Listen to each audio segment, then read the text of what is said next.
क्या आवश्यक है आपके लिए? किसे ग्रहण करना है, किसे छोड़ना है? क्या आपके लिए सत्य है, क्या आपके लिए असत्य है? किस पथ पे आपको अग्रसर होना चाहिए, ये आप समझने की कोशिश करिएगा। संसाधन सीमित है, सत्य असीमित है। संसाधन संसारगत है, सत्य संसार और सार दोनों में समाहित है और हर तरह से आपको पूरा करता है। संपूर्णता सत्य में है, असत्य में नहीं। कि भेद समझो कि क्या तुम्हारा है, क्या तुम्हारे लिए है, क्या आवश्यक है, कहाँ आनंद है, कहाँ से उद्भव है, कहाँ से सुकून है, कहाँ से शांति है, कहाँ जाकर के संपूर्णता का एहसास कर सकते हो। अस्तु मां सद्गम्यम तमसो मां ज्योतिर्गम्यम मृत्योर्मां मृतं गम्यम। आज मैं आपको असत्य और सत्य के ज्योति और तमस में कुछ भेदाभेद है जिससे आपको अवगत कराना चाहती हूँ। क्या आवश्यक है आपके लिए? किसे ग्रहण करना है, किसे छोड़ना है?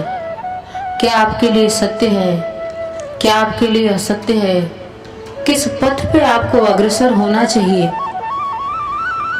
ये आप समझने की कोशिश करिएगा, जानने की कोशिश करिएगा।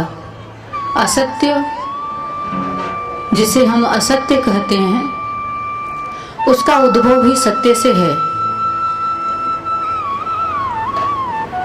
सत्य से जो उद्भूत है उसे सत्य जब मानोगे तो भ्रम की स्थिति हो जाएगी।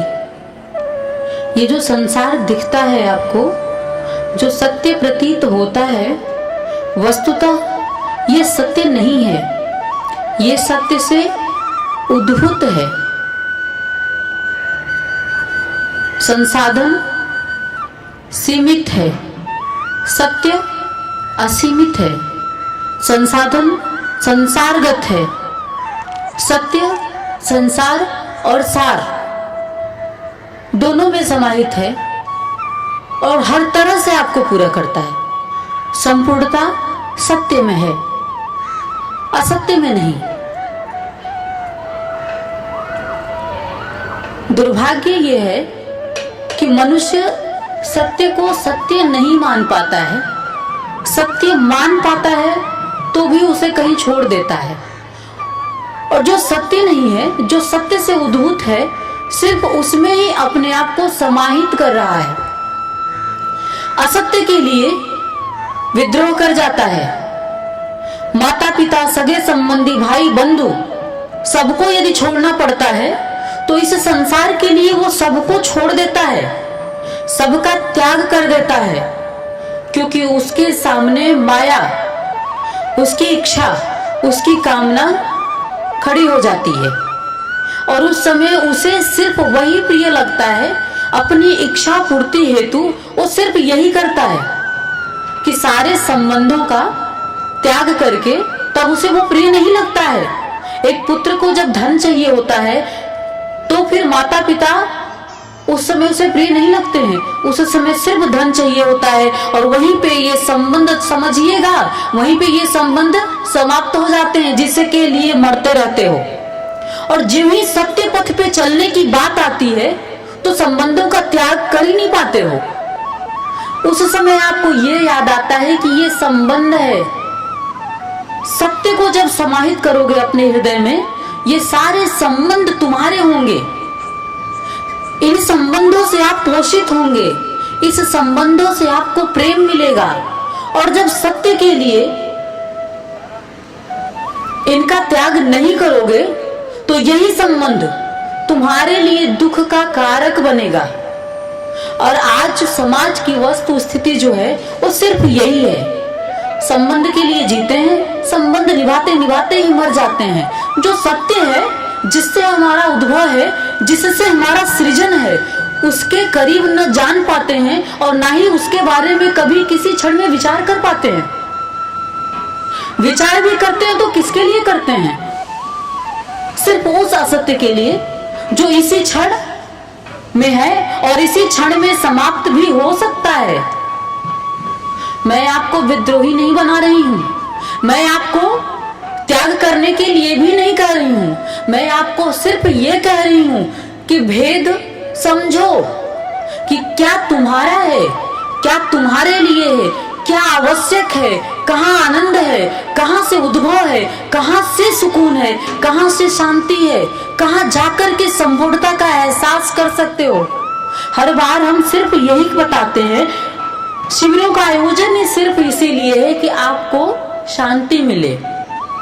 शिविरों का आयोजन सिर्फ इसलिए है कि जनमानस को आनंद मिले, उसका परिचय उसे प्राप्त हो, उसका उद्भव जिससे है उससे उसका मिलन हो सके।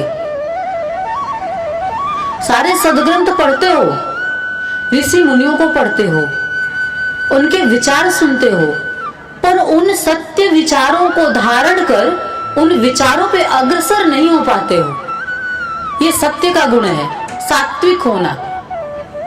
समाज रजस की ओर है। आज का केंद्र क्या है? धन। आज का केंद्र जिसमें संसाधन जुटा सकते हो, जिससे साधन बन सकता है आपके लिए, पर संपूर्णता नहीं। संपूर्णता कहाँ है? आपके भीतर।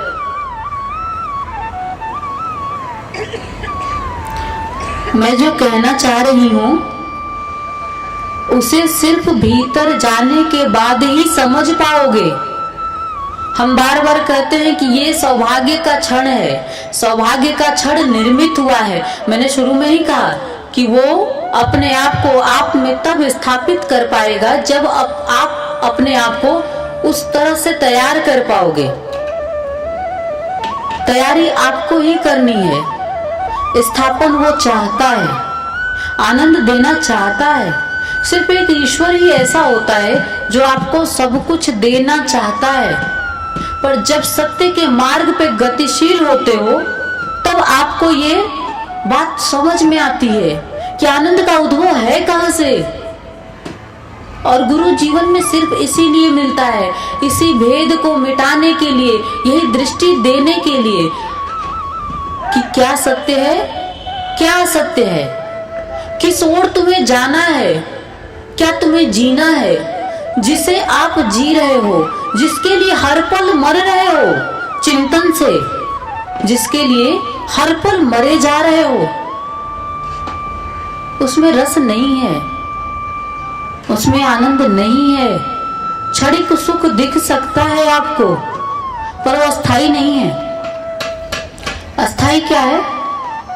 ईश्वर अस्थाई है, शिव अस्थाई है।